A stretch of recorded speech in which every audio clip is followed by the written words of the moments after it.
Bismillahirrahmanirrahim. Assalamualaikum warahmatullahi wabarakatuh.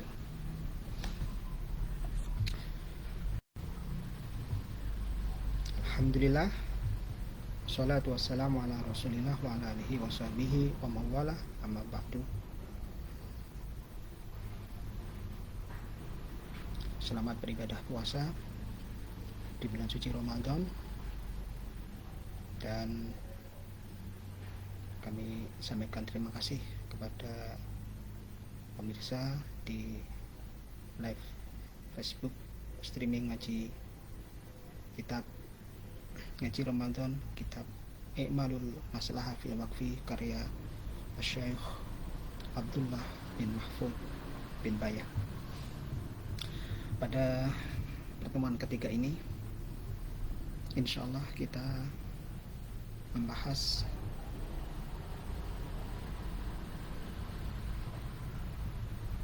alaqatul maslahah bil waqfi.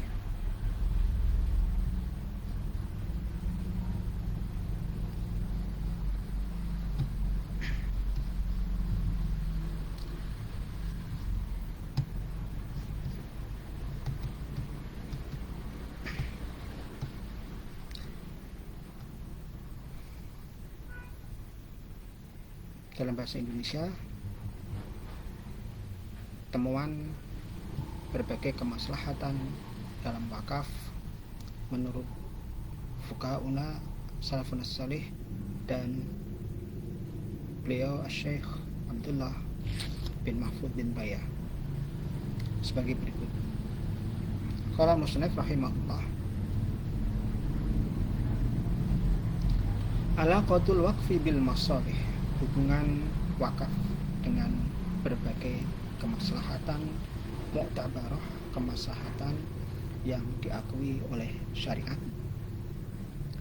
Karena setiap apa yang disyariatkan oleh hukum Islam pasti akan ditemukan sebuah kemaslahatan, baik maslahah yang makkulah yang dapat dinalar atau maslahah ta'abudi, maslahah yang bersifat ubudiyah. Karena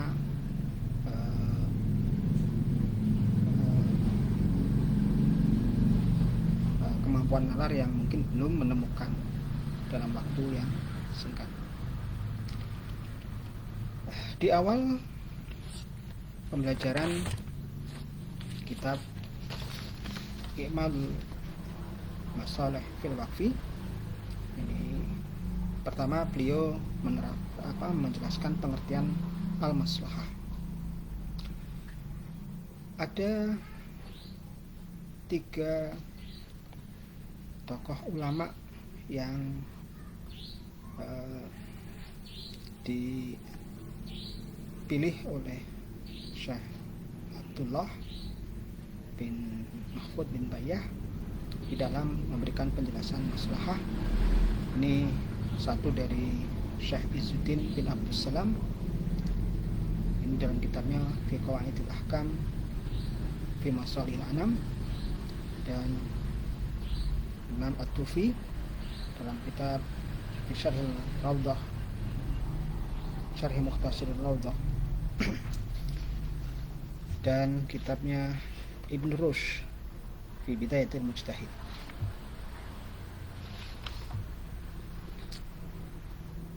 Pengertian maslahah, Syekh Imam Izzuddin bin Abdul Salam memberikan penjelasan kemaslahatan itu secara ringkas terdapat dalam 4 macam, yakni al-ladzat, yakni kenikmatan-kenikmatan, wa asbabuha, dan sebab-sebabnya, wal afrah, yakni beberapa kebahagiaan, wa asbabuha, dan beberapa sebab-sebabnya. Kemudian Syekh Izzuddin bin Abdul Salam menuturkan at-ta'ah hiyal maslahah, dengan demikian setiap ketaatan ini pasti membawa kemaslahatan. baik itu maslahah fil akhirah yang dirasakan oleh pelakunya sendiri, dan nanti juga akan berakibat kepada kebaikan orang di sekitarnya, atau yang nanti bersifat ukhrawi, yakni seperti kemaslahatan puasa, kemaslahatan sholat, kemaslahatan i'tikaf. Jadi secara mendasar bahwa ketika orang menjalankan puasa, ini seperti puasa Ramadan, tentunya ini bermanfaat untuk individu yang berpuasa.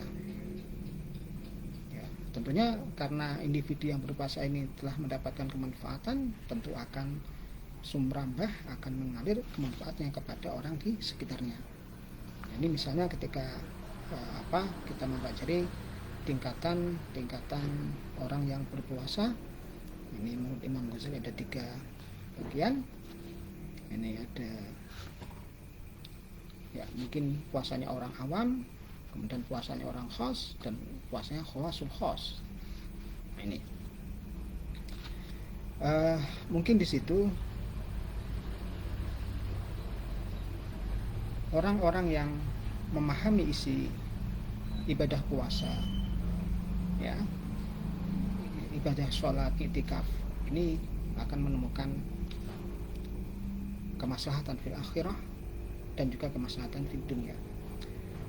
Dan yang kedua dari at-ta'afil maslahah menurut Izzuddin Abdus Salam, yaitu maslahatun fil akhirah li badilihi wa fid dunya li akhidhihi kazakati was shadaqati wal auqaf wasilah. Ini jadi dalam ketetapan hukum zakat, hukum sedekah, hukum memberikan hadiah, hukum berwakaf, hukum silaturahmi, maka di situ ditemukan kemaslahatan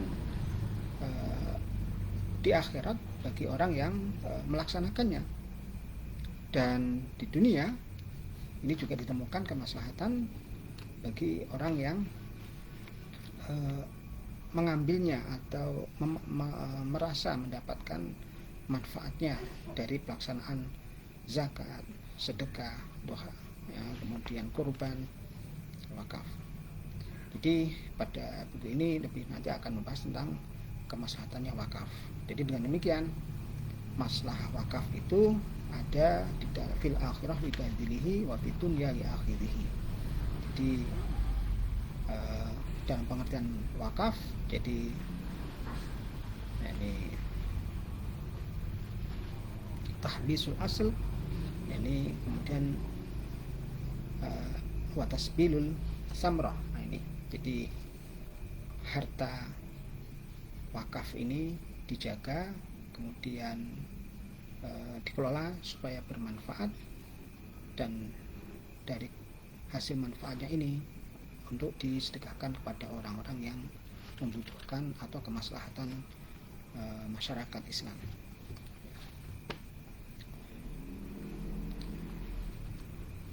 Itu tadi penjelasan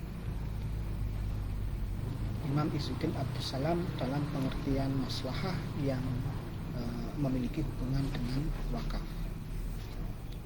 Kemudian Imam At-Tufi di kitab Syarih Mukhtasar yang dikutip oleh Syekh Abdullah bin Mahfud bin Bayah, yaitu menjelaskan al-maslahah hiya jalbu naf'in aw daf'u dararin. Jadi menarik kemanfaatan atau menolak kemadaratan. Li'anna qiwamal insan fi dinihi wa dunyahu wa fi ma'ashihi wa ma'adihi bi husulil khairi wa difa'i syarr. Dari penjelasan jalbun nafi au daf'i darar, menarik kemanfaatan, menolak kemadaratan, itu dari 4 aspek, yakni dari hal-hal agama, kemudian di dunia, kemudian selama hidupnya, dan selama ia berpulang kepada Allah. Maka mengharapkan adanya sebuah hasil kebaikan dan hilangnya kejelekan. Untuk itu ketika seseorang yang wakaf maka harapan seorang wakif itu bahwa harta yang diwakafkan tetap selamanya dan akan menghasilkan sesuatu itu bisa dimanfaatkan oleh kemaslahatan umum atau masyarakat. Dengan demikian tadi jabul nafi ataupun darar ini bisa diambil kata lain, yaitu usulul mulaim wantifaul munafi, yaitu menghasilkan sesuatu yang menarik sebuah kemaslahatan, ya, dan menolak hal-hal yang menghalangi kemaslahatan. Dari dua definisi ini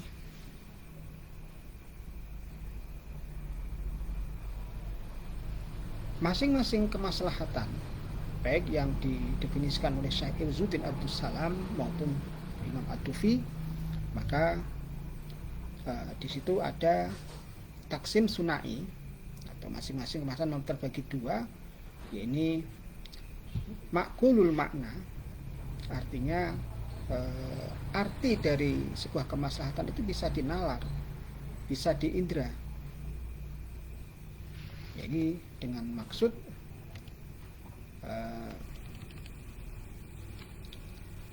ma dhahara lana annahu jalibun li maslahatin aw dari'un li mafsadatin aw jalibun dari'un li mafsadatin aw jalibun dari'un li maslahatin. Ini. Jadi sesuatu yang zahir bagi kita bahwa sesuatu itu memiliki kemanfaatan atau menarik sebuah kemaslahatan, atau sesuatu itu menolak sebuah kemafsadahan, atau sesuatu itu menolak kemafsadahan atau menarik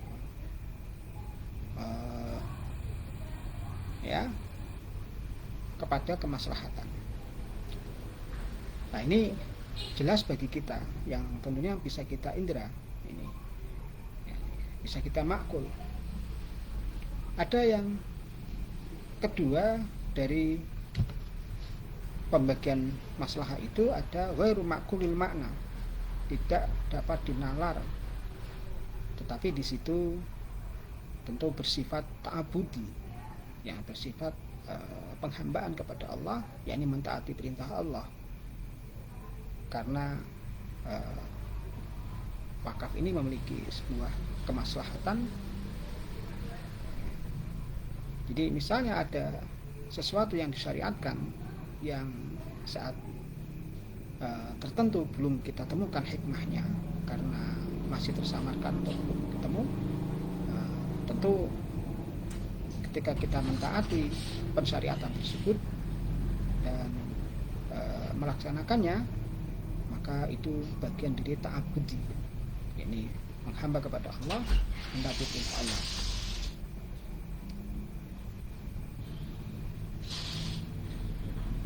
Jadi yang dimaksud dengan al-muta'abbid, la yaf'alu ma ta'abbada bihi illa ijlalan lil rabbi wa inqiyadan ila ta'atihi. Jadi orang yang menghamba kepada Allah itu tidak mengerjakan sesuatu bersifat ta'abbud, bersifat ibadah, hanya kecuali mengagungkan Allah dan mengikuti, mentaati perintah-perintahnya.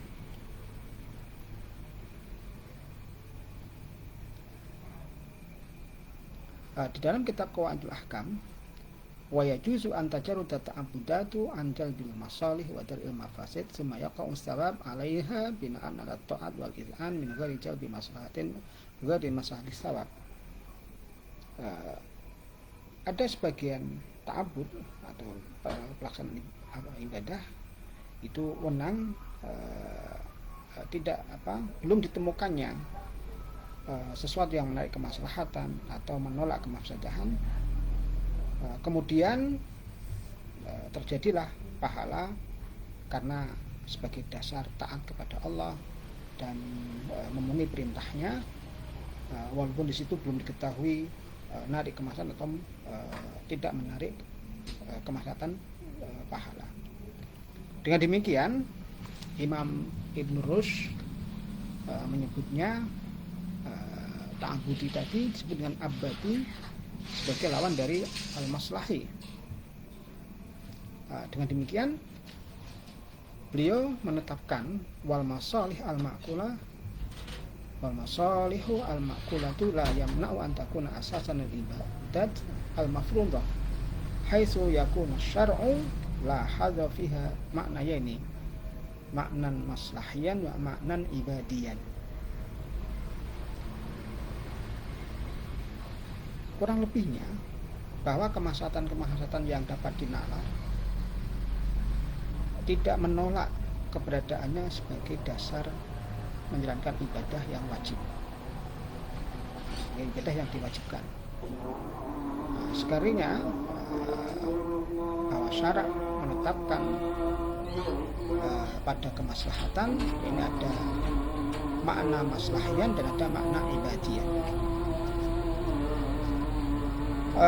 Dengan itu yang dimaksudkan makna maslahi ialah sesuatu yang dapat dimahsus, ini maraja ila umur al-mahsusah, dan sesuatu yang disebut dengan makna ibadi yaitu maraja ila zakatin nafs, sesuatu yang kembali kepada bersihnya hati. Demikian penuturan Imam Ibn Rushd dalam kitab Hidayatul Mujtahid bi hasyatiha al-hidayah lil Qamawi.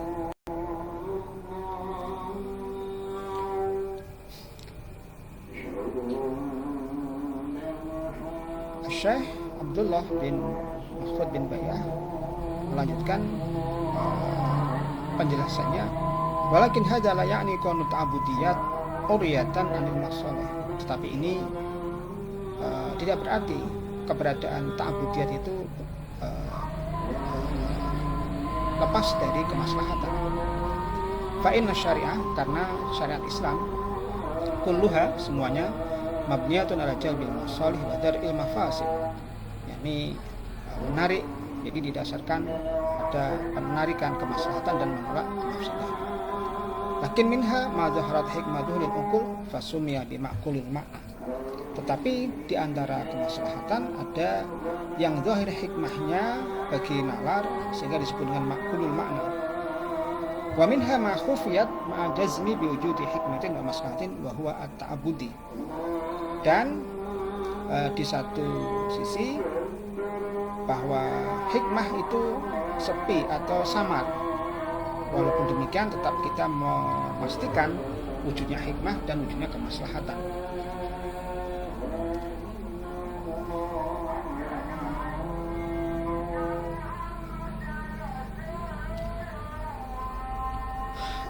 Dengan demikian Ibnu Abbas dawuh, idza sami'ta nida Allah imma yad'uka li khairin aw yusrifuka an syarrin. Ketika engkau mendengar panggilan Allah, maka panggilan tersebut imma yad'uka li khair, ada kalanya mengajak kepada kebaikan, aw yusrifuka an syarrin, ada kalanya memalingkan Anda dari perbuatan yang jelek. Contohnya kaijabiz zakah wan nafaqat lisaddil khalat, yakni diwajibkannya zakat dan wajibnya nafkah ini untuk menutup kekurangan-kekurangan kebutuhan individu atau keluarga. Kemudian wa arsul jinayat bijabril mutlifat, jadi penetapan denda kepada pelaku kriminal, maka ini untuk menutup dari kerusakan akibat kriminal tersebut. Adapun tahrimul qatl, keharaman membunuh, keharaman zina, keharaman minum khamr, keharaman mencuri, keharaman ghadab, ini juga qatl ini sebagai bentuk haram membunuh haramnya qatl karena menjaga jiwa. Zina ini haram zina karena ini sebagai menjaga nasab supaya tidak bercampur. Kemudian haramnya sakar, mabuk, karena ini untuk menjaga akal biar akalnya sehat. Haram mencuri ini agar untuk menjaga harta. Kemudian qadzaf ini diharamkan karena untuk menjaga harga diri seseorang. Dengan demikian disitulah kita ketahui adanya kemaslahatan dan adanya darul mafasid.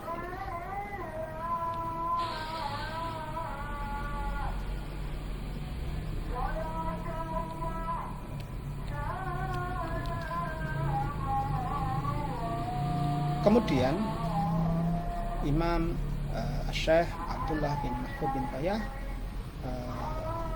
memberikan penjelasan lebih lanjut dengan menukil pendapatnya Imam Asy-Syatibi, yaitu inna wad asy-syari'ah innama huwa limasalih ibad fil ajil wal ajil ma'an. Jadi sesungguhnya peletakan syariat Islam itu bertujuan untuk menjaga kemaslahatan hamba-hamba Allah fil ajil, saat ini atau saat yang akan datang, ini secara bersamaan. Ini sebagai bentuk dakwah yang pasti dengan mendirikan beberapa dalil.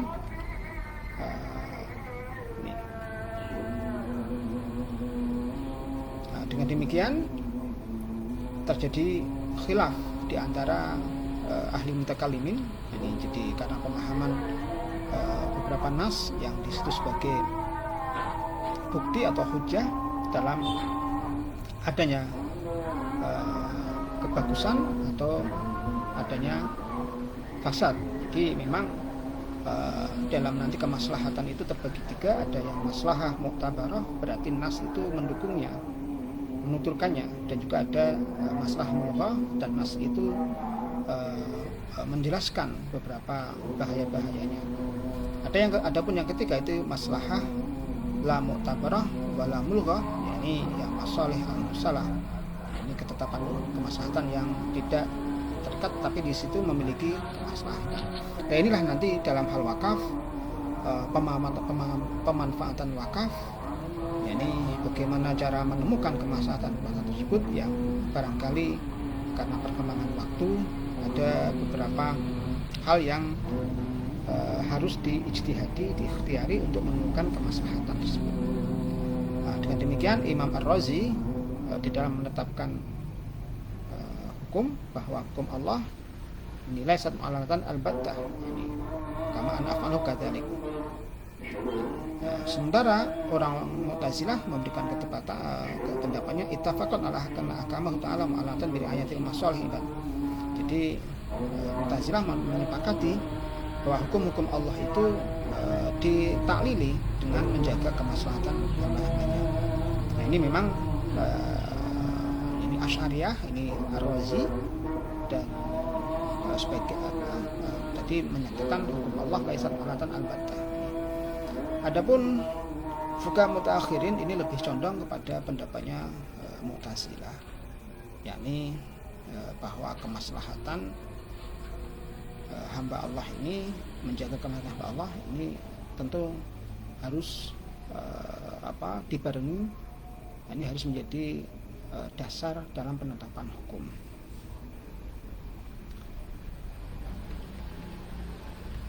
Wal mu'taban anna istaqraina fi syariah annahu wudan lima sahibat. Nah, jadi sebagaimana yang menjadikan pegangan untuk kita semua, kita sepakat bahwa syariat itu ditetapkan untuk kemaslahatan hamba-hamba Allah. Istiqran la yunazu bi ar-razi.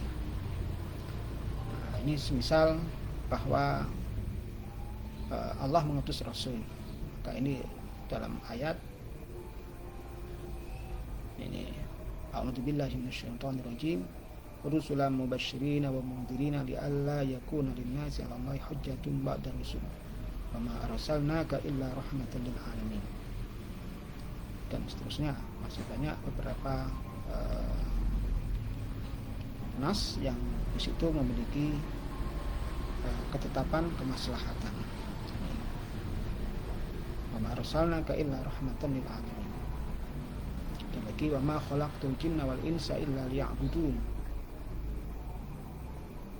Alladzi khalaqal mauta wal hayata liyabluwakum ayyukum ahsanu amala. Adapun ilat atau landasan penetapan hukum di dalam Al-Quran maupun Sunnah itu banyak dan tentu tanpa batas. Nah, ini sebagaimana ayat yang menetapkan disyariatkannya wudu. Nah, di situ a'udzubillahi minasyaitonirrajim ma yuridullahu liyaj'ala 'alaikum min harajin walaki yuridu litahhirakum wa litimma ni'matahu 'alaikum. Nah, itu beberapa ayat yang di situ memberikan penjelasan adanya taklil yang di situ ditunjukkan Allah.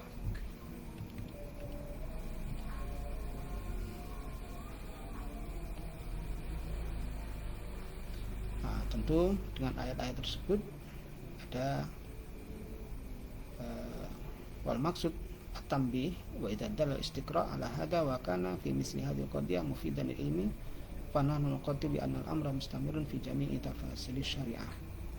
Jadi karena adanya dengan penduduk istiqra' maka qadiyah atau permasalahan ini memberikan faedah pengetahuan, maka kami memastikan bahwa sesuatu yang diperintahkan maka di situ harus berjalan dengan jami' tafasil syariah.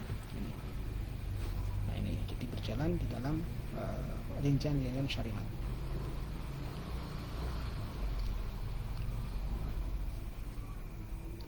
Wa idza kanat syariatu mabniyatun ala masalih jalban fahal tubna al-ahkam ala laihatil masalih duna ibadah dalail nusus.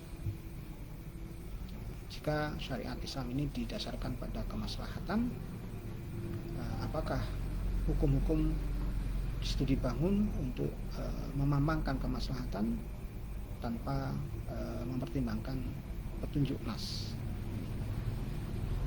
Oleh karena itu bahasan tersebut, pertanyaan tersebut ini menjadi pertimbangan dalam menetapkan kemaslahatan, bahwa di situ maslahah ini ada 3 macam.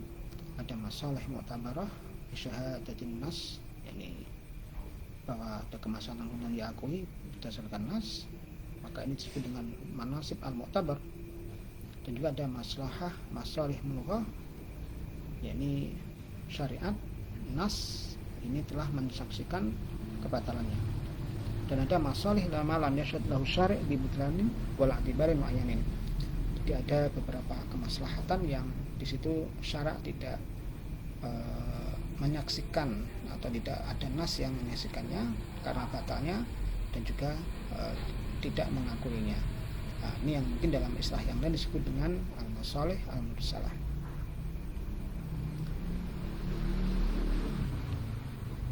Nah, dengan demikian, ini al-as'ilah al-amaliyah allati tatarattaba 'alaiha nata'ijun fi majalil waqfi.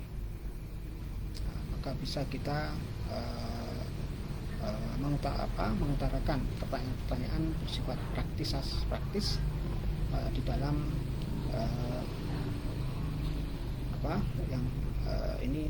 sekitar permasalahan wakaf. Yang pertama ini, halil waqfiyah itu tatadammanu makna ta'abudiyan. Apakah wakaf ini mencakup makna arti ta'abudi, yamna istiqlal al-hubusi al-istiqlal amsal, yakni sesuatu yang mencegah adanya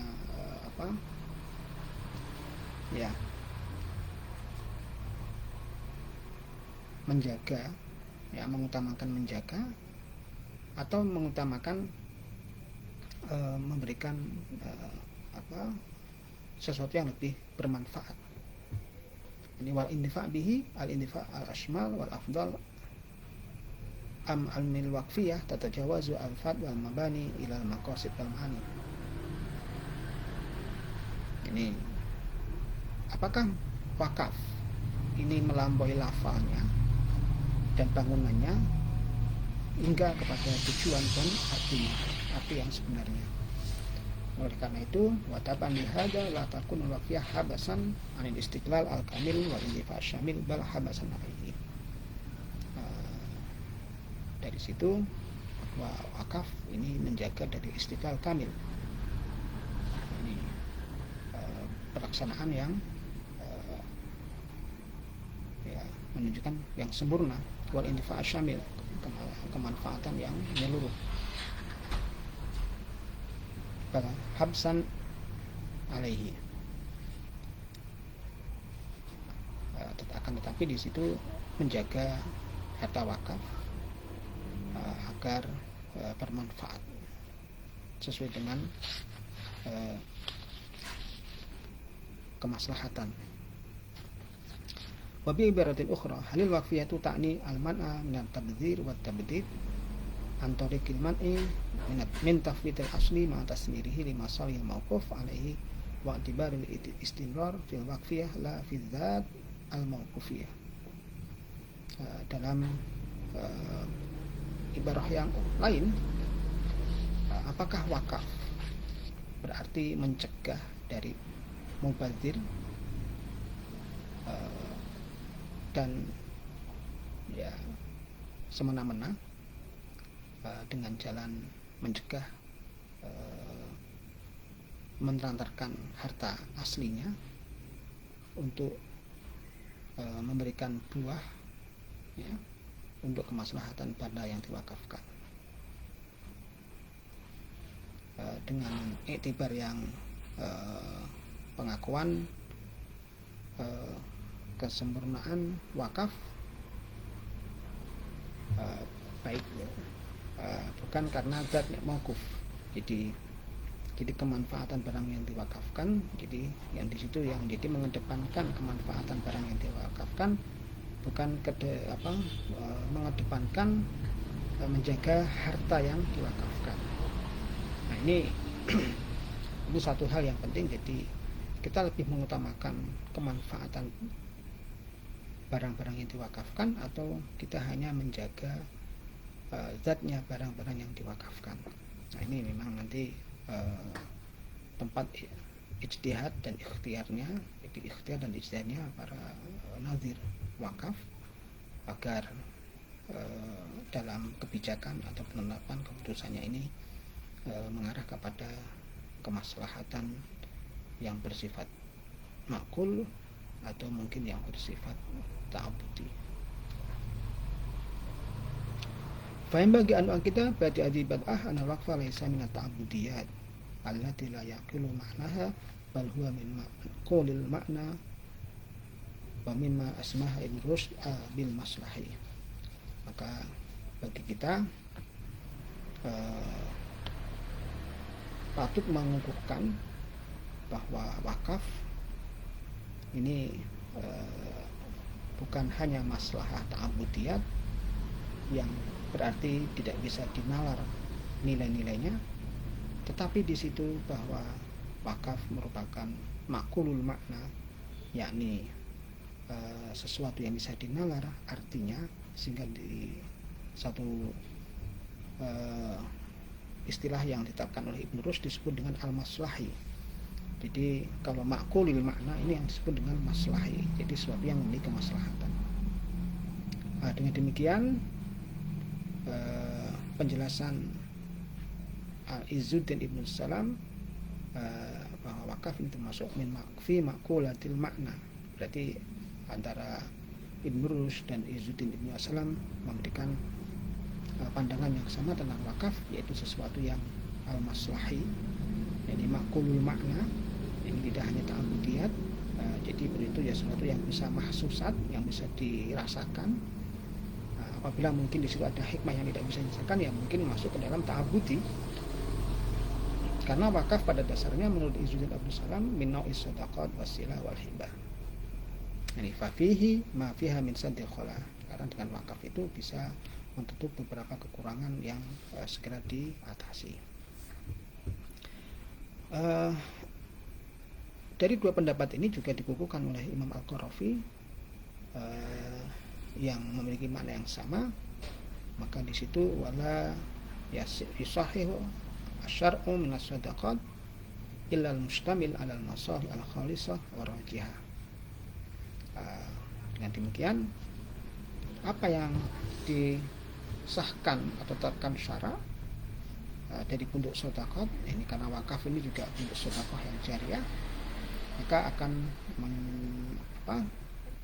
mencakup kemaslahatan yang murni atau kemaslahatan yang unggul dan makna unggul. Selanjutnya Imam Al-Qarafi memberikan penjelasan di ya dalam kitab Takhirah ini baina qaidah ma lil mustajir akhadahu min malihi ba'da qidal al-ujrah wa baina qaidatin ma laysa lahu. Ini di situ kaidah bagi orang yang menyewakan, ini mengambil hartanya setelah selesai pembayaran. Dan antara kaidah sesuatu yang tidak boleh diambil oleh mustajir. Al-farqu baina hadaini qaidatain mabniun ala qaidah wa hiya anna syar'a la ya'tabiru minal maqasid illa ma ta'allaqa bihi gharadun sahihun muhassilun li maslahatin aw darun li mafsadatin. Jadi dengan demikian syarak atau hukum Islam tidak hanya mempertimbangkan beberapa maqasid, kecuali ada sesuatu yang berhubungan dengan tujuan yang benar, yang menghasilkan sebuah kemaslahatan dan menolak kemafsadatan.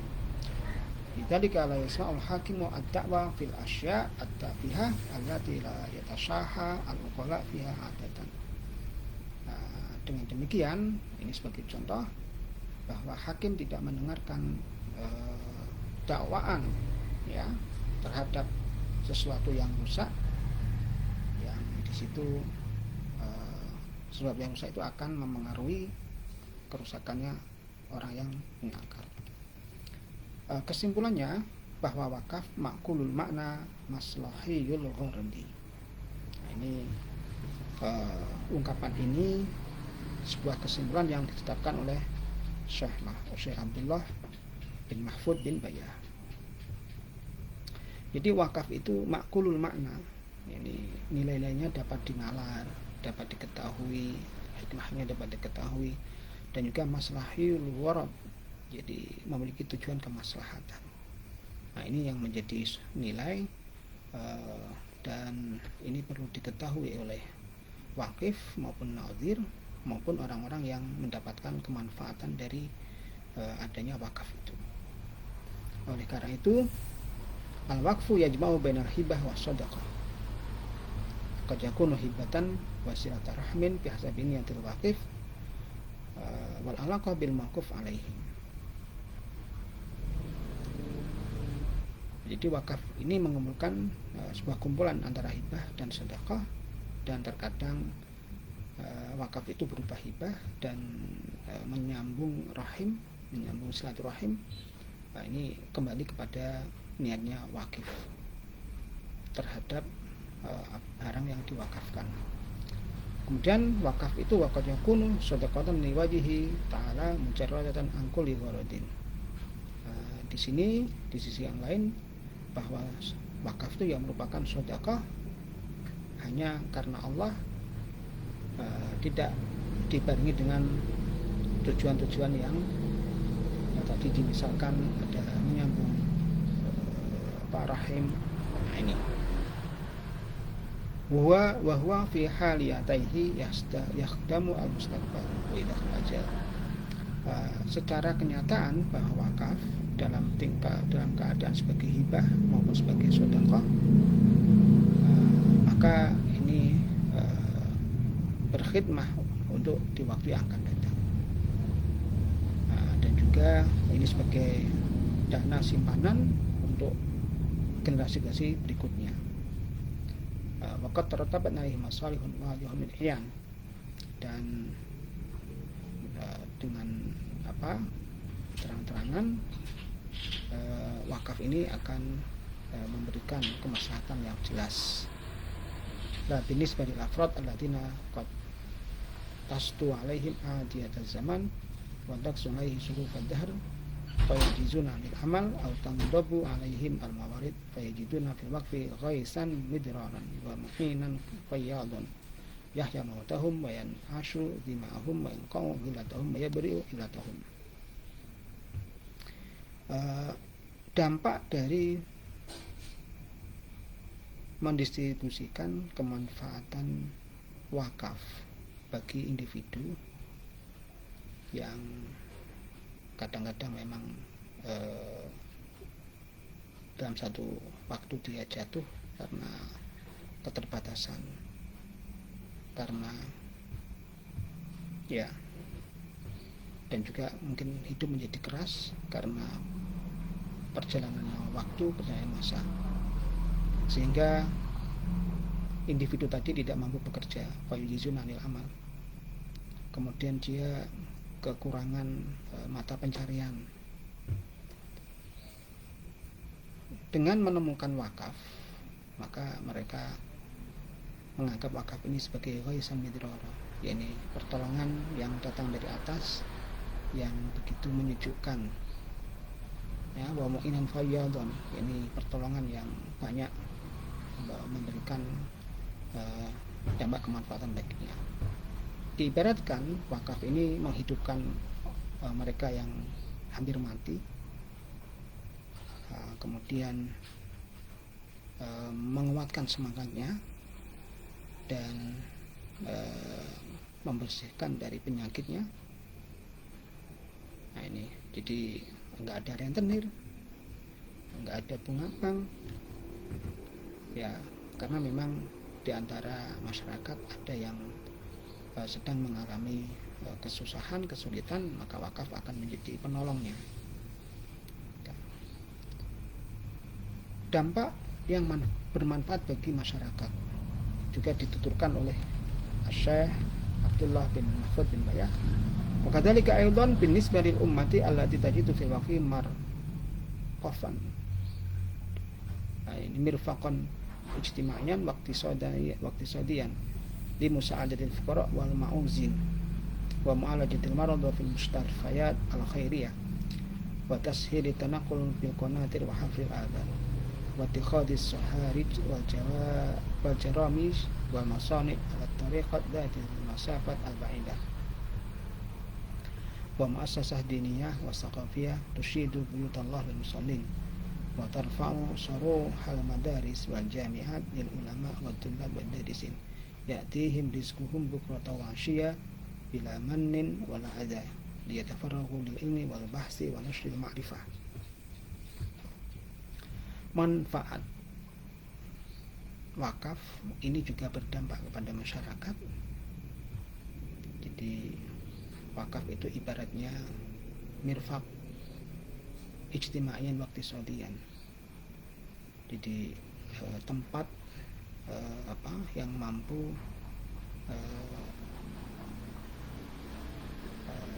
memperhalus kondisi sosial atau yakni meredam gejala sosial dan juga menangkal krisis ekonomi, yaitu sebagai bentuk pertolongan kepada orang-orang fakir dan orang-orang yang kesulitan permodalannya. Dan juga wakaf ini mampu memberikan untuk mengobati orang-orang yang sakit di rumah sakit, dan sebagai bentuk khairiyah, yakni bantuan khairiyah, bantuan yang baik yang hanya mengharapkan balasan dari Allah. Kemudian sebagian dana wakaf digunakan untuk menata konatir atau bendungan-bendungan, dan juga menata bagaimana sumber mata air ini supaya lancar sehingga nanti bermanfaat untuk kebutuhan umum. Dan juga dana wakaf ini bisa bisa digunakan untuk membangun industri, ya, yang atau mungkin pertanian yang memiliki dampak masa depan yang akan memberikan kemaslahatan. Dari sisi pendidikan dan kebudayaan, ini juga punya dampak yang sangat berpengaruh. Ini misalnya membangun masjid, ya, mendirikan gedung madrasah, tempat pendidikan, universitas. Dengan demikian para ulama, para mahasiswa, para pelajar ini seakan-akan mendapatkan rezeki baik pagi maupun sore tanpa ada halangan, tanpa ada kesulitan, sehingga mereka bersungguh-sungguh mencari ilmu, mereka bersungguh-sungguh meneliti, dan mereka bersungguh-sungguh di dalam menyebarkan pengetahuan yang ia dapatkan. Sebagai kesimpulan, wal waqfu khairun mu'inun ala jihad wa himayatus suhur li bina'i rabdi wal marabis fi manatiqil dimas mal adwi wa taqdim da'mil mujahidin fi ma waqafa fi sabilillah. Jadi wakaf ini merupakan pertolongan yang baik daripada jihad, ya, daripada menjaga ya perbatasan-perbatasan. Di situ memang mungkin sebagai tempat untuk melawan para musuh. Kemudian juga menjadi penopang untuk orang-orang yang jihad fisabilillah. Dengan demikian nanti dia akan lebih bersungguh-sungguh dalam berjihad fisabilillah, karena rezekinya memang telah dipenuhi atau didapatkan dari harta wakaf.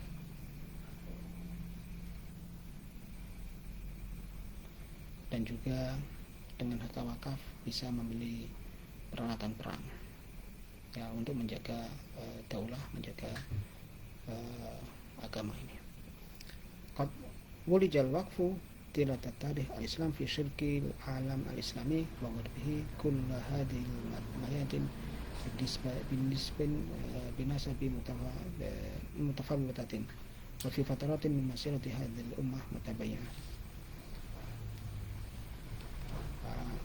Sungguh telah lahir catatan sejarah Islam baik di sebelah timur maupun sebelah barat, beberapa medan yang berhasil dalam mengelola wakaf dalam rentang waktu. Demikian contohnya, misalnya apa yang terjadi di masa Rasulullah, masa sahabat, dan juga apa yang terjadi di Kurtuba. Ini telah menunjukkan beberapa keberhasilan pengelolaan wakaf.